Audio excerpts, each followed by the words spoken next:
Have you ever been told, dude, your taste in movies sucks? I know I sure have. And if you guys have ever talked about movies with anyone before, especially online, I know that you have too. I find it so insane that people will go absolutely ballistic on somebody else that they don't even know because they have a different film opinion than they do. So that's why I decided to make this video. This is why film opinions are stupid. Film, as an art form, has the power to evoke emotions, spark discussions, and inspire diverse perspectives. However, in the age of the internet, the realm of film opinions has become a battleground where enthusiasts engage in endless arguments, often descending into extremely toxic behavior. I aim to explore in this video the inherent subjectivity of film, critique the futile nature of ranking movies based on quality, and condemn the absurdity of getting excessively upset over differing opinions in the vast and diverse world of cinema. Part 1.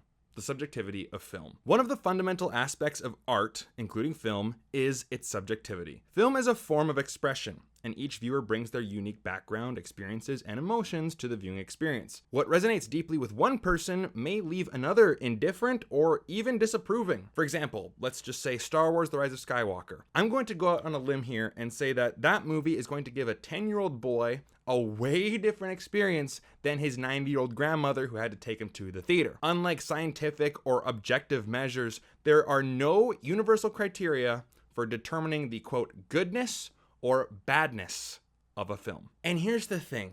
This is where my own personal experience will come into play here. I have been told by so many different people that I'm wrong on this. People will argue this with me to the end of the day. Whether that's my 4 years of film school, people argued it there, or my time on YouTube, people argued it there, that there's this objective truth, this like underlying scientific method to prove that a film is good or bad. No, there isn't. Not one. Now, here is my best analogy to prove my point, okay?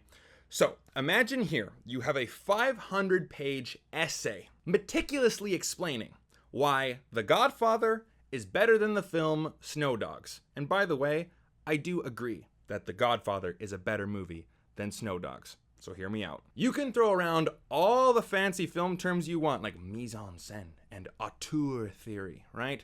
To make you sound a bit smarter, right? All in an attempt to create this finite document of truth. And like I said earlier, I would agree with this essay. However, my point is that someone else could come along, watch The Godfather and watch Snow Dogs and read this 500-page finite document observing and stating this objective truth and still enjoy watching Snow Dogs more, thus making this essay completely pointless. Sure, the movie might have better framing.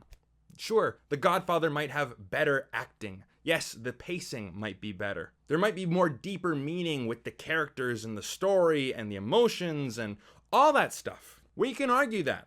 And yes, I agree on all those statements. But really, does it matter when someone enjoys watching Snow Dogs more?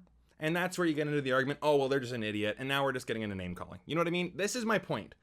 This is how it just turns into just pointless, stupid arguing. Now, to further disprove this objective truth thing, I'm sure that everyone watching this video at one point or another in their lives has been recommended a movie because it is very critically acclaimed. All the film critics like it, all the film snobs in YouTube comments or in, movie forums online, r/movies on Reddit, whatever the case may be. It gets nominated for all the awards. It might even win a bunch of awards. So you watch it and you don't like it. It's happened to everyone. It's happened to me. My notorious, famous one is that I do not like The Shape of Water. That is like a very unpopular opinion that I have. But that's the thing. Everyone has an unpopular opinion. Nobody has that perfect opinion. Now let's just take Roger Ebert, for example, the best film critic of all time, the most famous film critic of all time. Usual Suspects. He hated it. Not just he didn't like it. He hated that movie. And The Usual Suspects is considered by many a very good movie. So are we all wrong? Is he wrong? That's the thing. There's no such thing as objective truth when it comes to movies in determining how good or bad they are. Film is subjective, period. Don't let any other pretentious film snob on the internet tell you otherwise. Part 2. Endless online arguments. The rise of social media and online forums has provided a platform for film enthusiasts like me and you to share their opinions, but it has also given rise to endless debates and arguments. These discussions often devolve into toxic exchanges where individuals defend their viewpoints, resorting to personal attacks and derogatory language. The length to which some will defend their favorite films or criticize others reveals a misplaced sense of importance placed on subjective opinions. It is foolish to become excessively upset or angry when encountering different opinions online. Film, like any other art form, is a personal experience shaped by individual preferences and perspectives. An opinion about a movie is, by its nature, trivial. I know, it sounds weird for me to say this, but hear me out, as it reflects the unique lens through which each viewer interprets the artistic expression on screen. The extreme reactions witnessed online often stem from an inability to appreciate the diversity of tastes and preferences that make the world of cinema rich and varied. Like, guys, when I'm making these reviews, I'm just telling you guys what I thought of the movie. I saw this movie, here's my background, I have 4 years of film school, I've been watching movies my entire life, I was working as a film critic for a website.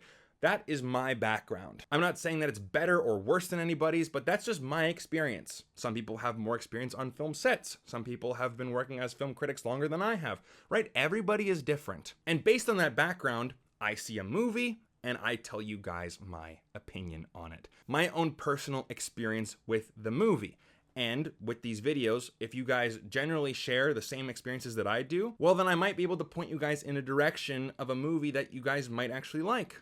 And that's what film critics are supposed to do. Not give you this definite truth. If there was one, then you'd only need to have one film critic in the world. You know what I mean? Now, part 3 would be my advice. Coming from someone who actively shares his opinions of movies online and gets told to kill himself every single day by 12-year-olds, I know this world. I know this realm of toxic film fandom behavior. So here's my advice to you. In the face of online harassment for expressing one's film opinions, it is crucial to remember that the opinions of strangers on the internet hold no tangible impact on your life. Whether someone adores or detests a particular movie, it is a personal preference, and individuals should not let the toxic behaviors of others diminish their enjoyment or disdain for a film, no matter how many pretentious film school terms are thrown around in discussions. So if you are facing harassment online because of something as trivial as what movie you like or what movie you don't like, it's pretty simple. Just disengage from the negativity, aka don't listen to it. I know, it's such simple advice. And trust me, let's just be honest here. I have this problem too. We've all fallen into this trap, okay?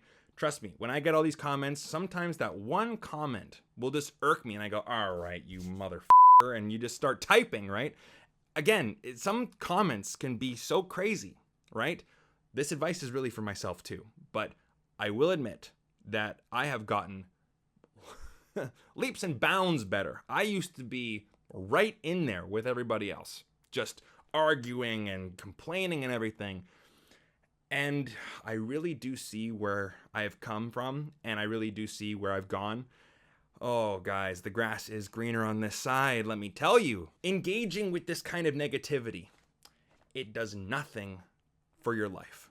It does nothing. And yes, we all fall victim to this, okay? Even myself.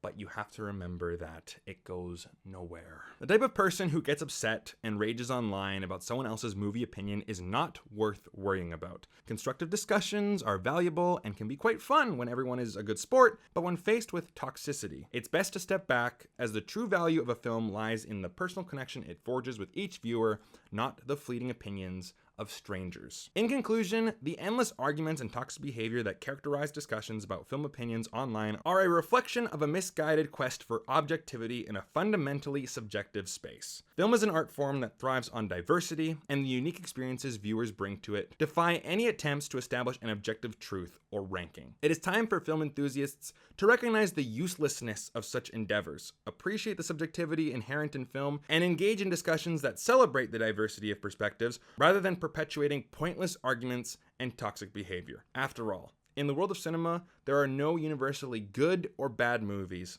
only a vast array of individual experiences waiting to be explored and appreciated. But that's just my opinion. Let me know yours down below. Thank you so much for watching. I'll see you in the next one. Take care.